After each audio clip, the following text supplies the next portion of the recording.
राजस्थान के पॉलिटिकल गलियारे में बाड़मेर से लेकर दिल्ली तक एक नाम की बहुत चर्चा हो रही है। जी हाँ, उस नाम की चर्चा इतनी हो रही है कि वह निर्दल प्रत्याशी है और जब वह नामांकन के लिए जाता है तो रास्ते में इतना जबरदस्त जन समुदाय उसके पीछे चलता है कि पूरे शहर में पैर रखने के लिए जगह नहीं होती है। छात्र राजनीति से मुख्य राजनीति में कदम रखने वाले इस नौजवान के पीछे इतना बड़ा जन सैलाब होता है कि मुख्य राजनीतिक पार्टियां खासकर कांग्रेस और बीजेपी के नेताओं की नींदें उड़ जाती हैं उसका ये जनाधार देखकर। जी हाँ, मैं नाम ले रहा हूं रविंदर सिंह भाटी की। रविंदर सिंह भाटी एक ऐसा चेहरा बन चुके हैं जो कि बुरी तरीके से कांग्रेस और बीजेपी के नेताओं की नींद उड़ा रखे हैं। छात्र राजनीति से उन्होंने मुख्य राजनीति का रुख किया और इनकी शुरुआत होती है। यह एक शिक्षक के पुत्र हैं और शिक्षक एक साधारण बैकग्राउंड से राजनीति में उन्होंने प्रवेश किया। बात 2019 की है जब वह जय नारायण व्यास यानी कि जेएनवी विश्वविद्यालय में वह पढ़ा करते थे और वहां वह अखिल भारतीय विद्यार्थी परिषद से जुड़े हुए थे। जब विद्यार्थी परिषद से जुड़े हुए थे तो वहां पर छात्र संघ का चुनाव था और अपनी मजबूत स्थिति और इच्छा को देखते हुए उन्होंने अभिलाषा व्यक्त की कि वह वहां से छात्र संघ के अध्यक्ष के लिए चुनाव लड़ना चाहते हैं, लेकिन एबीवीपी की तरफ से यानी कि अखिल भारतीय विद्यार्थी परिषद की तरफ से उन्हें निराशा मिली और उन्होंने वहां से बगावत कर निर्दल प्रत्याशी के रूप में अपनी उम्मीदवारी आगे बढ़ाई और वहां से 57 साल का इतिहास ध्वस्त करते हुए, यानी कि कभी कोई निर्दल प्रत्याशी वहां से 57 साल से नहीं जीता था, वह भारी अंतरों से जीत दर्ज करते हैं और यहीं से उनके राजनीतिक सफर की शुरुआत होती है। इसके बाद वह पुनः वहां से छात्र जीवन के बाद वहां की बीजेपी की इकाई से जुड़ जाते हैं, यानी भारतीय जनता पार्टी से वह जुड़ जाते हैं और जब वह भारतीय जनता पार्टी से जब वह ज्वाइन करते हैं तो उनके मजबूत जनाधार और उनके तेवर को देखते हुए लोकल बीजेपी की इकाई पूरी कोशिश करती है कि वह बीजेपी ज्वाइन ना करें और लेकिन वह इस इरादे में कामयाब हो जाते हैं क्योंकि वह बीजेपी और नरेंद्र मोदी के फैन होते हैं और हिंदुत्व के बड़े पुरजोर समर्थक हैं। तो विचारधारा कहीं ना कहीं मिलने के कारण वह बीजेपी के ही समर्थक होते हैं और यही सबसे बड़ी समस्या बीजेपी की बनी हुई है कि जो जो बेसिकली जो वोटर्स हैं उनके और बीजेपी के वोटर अलग नहीं है, लेकिन वोटर रविंदर सिंह भाटी के पीछे चलना पसंद करते हैं और रविंदर सिंह भाटी का जादू उनके सिर पर काम करता है। तो जब वह बीजेपी ज्वाइन कर लिया उन्होंने, तो बात आई विधानसभा 2023 राजस्थान के इलेक्शन की। तब उन्होंने फिर से दावा किया कि उनको वहां से विधानसभा का किसी भी विधानसभा का बाड़मेर से उम्मीदवार बनाया जाए और बाड़मेर ऐसी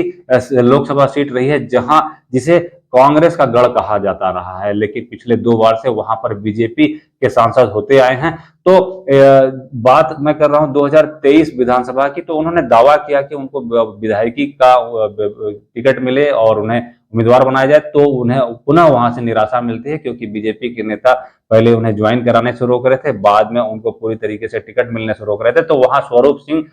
खारा को वहां से टिकट दिया जाता है, लेकिन वहां से फिर वह बगावत करते हैं और शिव एक सीट है विधानसभा, वहां से वह निर्दल प्रत्याशी के रूप में चुनावी लड़ाई लड़ते हैं और वहां से अच्छे अंतरों से जीत कर आते हैं। तो इस तरीके से उनकी राजनीति लोगों के बीच में स्थापित होती जा रही थी और जनता के बीच में उनका जुड़ाव ऐसा था कि वह लोगों के हक और अधिकार की बात करते थे। माताओं, बहनों, बच्चों, बूढ़ों और नौजवानों सभी के बीच में उनका जादू, उनकी बातें एक प्रभाव डालती थी। ज्यादातर वो मारवाड़ी में बात करते हैं, उन्होंने मारवाड़ी भाषा में ही शपथ भी ली थी और इसी भाषा से उन्होंने एमए भी किया है। तो इसके बाद बात आगे बढ़ती है, जब वो जीत के आते हैं तो पुनः वो बीजेपी ज्वाइन कर लेते हैं। बीजेपी ज्वाइन करने के बाद वह नरेंद्र मोदी के फैन के रूप में भी जाने जाते हैं, हिंदुत्व के पुरजोर समर्थक हैं। और इसके बाद बात आगे बढ़ती है, बात आती है इलेक्शन लोकसभा इलेक्शन 2024 की। तो उन्होंने फिर कोशिश की कि उनको वहां से टिकट मिल जाए और वह बाड़मेर की लोकसभा